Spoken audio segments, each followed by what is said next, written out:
Assalamualaikum warahmatullahi wabarakatuh. Waalaikumsalam. Prof. Imam masih ngomongin tentang politik ini. Jadi saya pernah baca buku bagus itu, saya punya, dikirimi teman dari Australia. Namanya Demokrasi Fosil. Jadi demokrasi Indonesia ini ternyata hanya simbolik.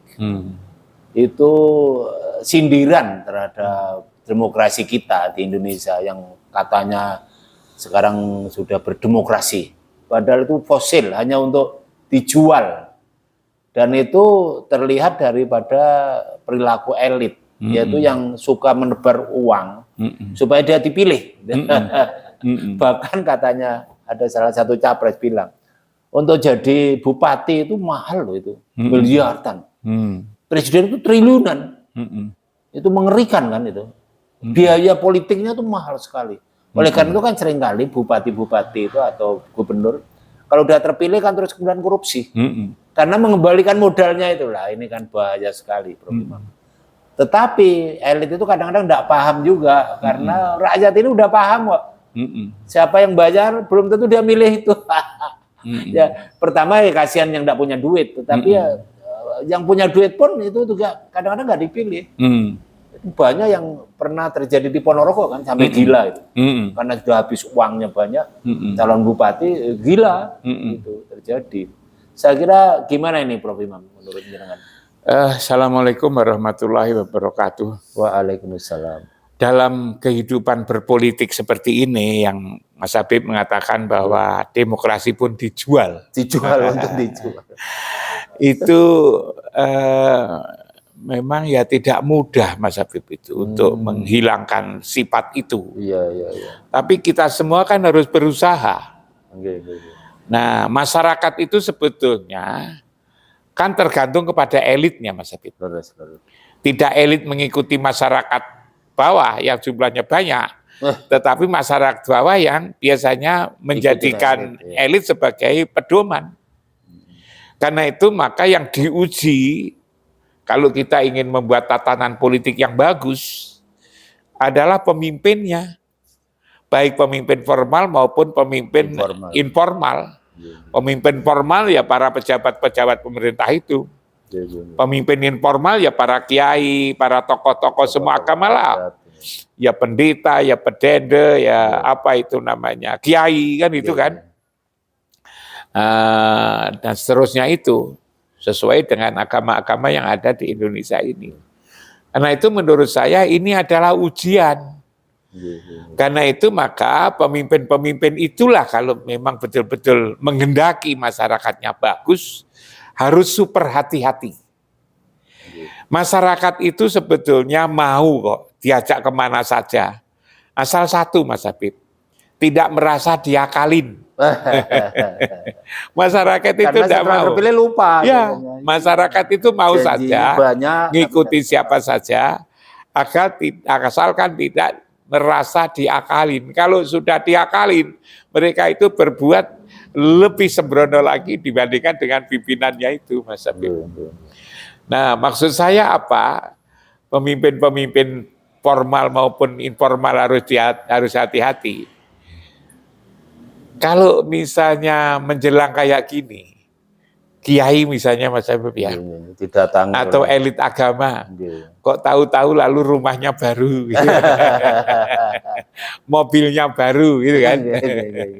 Atau juga hal-hal yang kebendaannya baru ya. Itu masyarakat sudah paham ya. Paham. Ini kerjanya seperti itu kok mobilnya baru, di luar kemampuan gaji yang bersangkutan kan itu. Sebagai dosen misalnya, lalu harta yang dimiliki apalagi menjelang pemilu. Itu tidak boleh itu. Dari masyarakat akan bertanya. Ya, masyarakat tidak ngomong lah bersuara dari lisannya, tapi hatinya bertanya-tanya.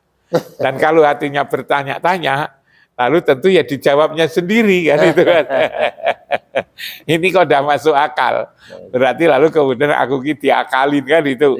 Lalu kemudian menjadi sembrono di situ. Maka pertanyaan Mas Habib, saya berfokus kepada bagaimanlah seharusnya para pemimpin-pemimpin itu memberikan contoh kepada umatnya menghadapi problem-problem yang sangat besar ini.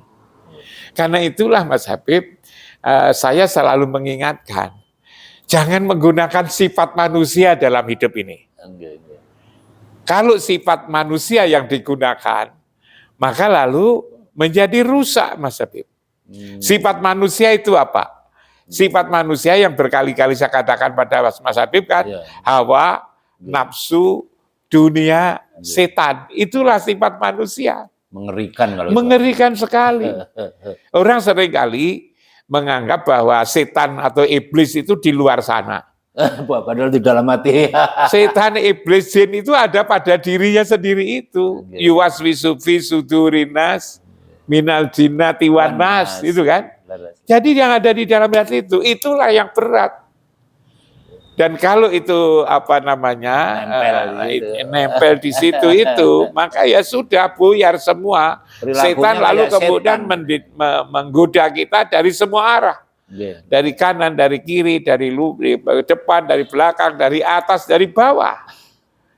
Saking kepinginnya kuasa, kuasa, lalu kemudian beli suara. Makanya kalau saya ditanya, nah setan, jin, iblis yang begitu ganas, nah, orang lalu bertanya, gimana cara menghadang itu kan? Menghadang iblis. Menghadangnya tidak ada cara lain Mas Habib. Kecuali hanya sholat, tak bilang itu kan. Sholat saja itu. Cukup ya. Cukup. Karena itu kalau ada elit agama lalu kemudian tiru-tiru yang menjadikan masyarakat sinis itu kan, itu sholatnya perlu dipertanyakan. Sholatnya tidak mampu tanha anil fasya wal munkar, gitu kan? Bagaimana agar sholat itu tanha anil fasya wal munkar? Sholatnya itu harus khusyuk. Khusyuk itu apa? Ya ketika sholat itu lupakanlah politik. Lupakanlah partai-partai yang didukungnya. Lupakanlah siapa yang akan memberi sesuatu kepada dia itu gitu loh. Itu harus khusyuk. Nah, khusyuk itu adalah alladzina yadununa ana umulaku robbiim. Salat yang ketika sedang salat merasa yakin ketemu Tuhan. Yakin ketemu Tuhan. Kalau dia ketemu Tuhan 5 kali sehari semalam, godaan apa saja Mas Habib akan mempan. Wong setiap hari ketemu Tuhan 5 kali. Nah, bagaimana? Pertanyaannya bagaimana ketemu Tuhan? Ketemu Tuhan itu harus berpikir di mana tempat bertemuan. Mau bertemu kok tidak tahu tempat bertemu. Ketika bertemu itu harus di mana? Harus tahu di mana, kapan bertemu. Di mana bertemu, kapan bertemu. Maka diajarin oleh agama kita ini Mas Habib, tempat pertemuan itu adalah yang disebut dengan Baitullah. Maka 5 kali sehari semalam penduduk bumi itu menghadap ke tempat ini. Kalau 5 kali sehari semalam menghadap ke tempat ini, maka lalu jin, iblis, setan itu lalu kemudian tidak berani menggoda. Di tempat yang aman itu. Di luar tempat yang aman itu Mas Habib, itu yang namanya jin, yang namanya iblis itu bergentayangan gitu loh. Perilaku politik. Apalagi di masa-masa politik kayak gini. Seperti setan. Tidak saja lalu sapinya, kerbaunya, rumahnya dijual gitu kan. Demi politik. Sama demokrasinya aja. Utang. Demokrasinya dijual. Dijual juga. Itu kan karena di sini sakit sebetulnya. Fi qulubihim maradun itu kan. Saya ingin menekankan di sini menjawab pertanyaan Mas Habib, tidak lewat harus ada peraturan, harus ada undang-undang, harus ada tata tertib. Dalam masa bermain kayak gini ini, orang pintar membuat peraturan, membuat undang-undang tata tertib. Tapi justru dia sendiri itu yang pertama kali melanggarnya, mencari celah-celah untuk melanggar itu. Karena itu saya tidak mengandalkan peraturan, undang-undang itu kan. Dijaga seperti apapun masih bisa kok. Untuk Bawaslu kurang apa? Bawaslu kurang apa? Karena Bawaslunya juga males. Maka lalu kemudian saya ingat bagaimana orang itu lalu kemudian menjaga dirinya masing-masing. Setiap terutama calon pemimpin ya. Berarti. Setiap pemimpin formal atau informal, ya kan, para kiai, para ulama, para pendeta, para ini, ayolah kita kalahkan, kata bacaan saya. Musuh yang ada pada diri kita masing-masing. Kalau musuh dari orang lain itu kan dari luar kan gampang. Yang sulit itu kan mengalahkan musuh dalam diri sendiri. Maka lalu dianjurkan ada aduwika nafsuka alati baina jambaika. Hendaknya yang kamu kalahkan pertama kali adalah musuh yang ada dalam pada dirimu sendiri. Yang dalam Islam disebut musuh itu adalah musuh besar. Kalau perang adalah perang besar. Nah, kalau para pemimpin, para elit, para pemuka apapun ya, mampu mengalahkan musuh yang ada pada dirinya sendiri, maka demokrasi tidak akan dijual. Kalau hanya berdasarkan peraturan, Mas Habib, tidak akan bisa. Politik itu kan sekali pertanyaannya mungkin yang kritis, aku kok lihat, kan itu Mas Habib. Para tokoh-tokoh pun yang katanya soleh itu kan, solehah, yang lalu dikasih gelar-gelar yang hebat di agamanya sendiri. Atau beli suara. Itu jangan dilihat itu Mas Habib. Agama itu yang dilihat apa yang ada di dalam hati. Innallaha la yanzuru ila suwarikum, tidak lihat sorbannya, tidak lihat jubahnya, tidak lihat kopiahnya, tidak lihat penampilan, jenggot, telumpahnya. Yang dilihat, yang dirawat itu adalah yang ada di dalam hati ini. Kalau mampu mengalahkan dirinya sendiri, insya Allah demokrasi tidak dijual, Mas Habib. Walaupun ini berat, gitu kan. Ini juga berat, gitu. Karena itu hal-hal yang mudah tadi saya katakan, ayolah kita hati-hati. Ya. Ayolah kita hati-hati, yang siapa saja yang dianggap tokoh ini, jangan menampilkan, jangan membikin banyak orang curiga. Kalau orang curiga, maka dia akan bandingkan, wong beliau aja yang begitu juga dapat, masa aku tidak dapat? Karena itu lalu kalau dia mau karena itu lalu minta. Kalau ditawari mesti diterima, kalau tidak ditawari, kapan ya ini ada serangan fajar? Gitu. Serangan fajar. Kan begitu Mas Habib. Pagi-pagi sudah banyak yang kasih amplop. Jadi kalau dia tahu bahwa elitnya juga mendapat sesuatu, maka dia tidak saja menolak, gitu kan. Tapi aku kok belum didatangi oleh serangan fajar. Makanya pemilih kelas bawah itu yang ditunggu 5 tahun sekali.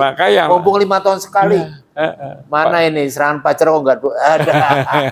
Dan mereka terima dari semua. Terima dari semua. Berarti kan tipu menipu Mas Habib. Iya. Sehingga pemilihnya menipu juga. Sehingga dunia ini diwarnai oleh kegiatan tipu menipu. Ya, padahal kehidupan ini tidak akan rusak gara-gara politik, gara-gara ekonomi, gara-gara hukum, gara-gara yang lain. Itu sebetulnya gara-gara tipu menipu.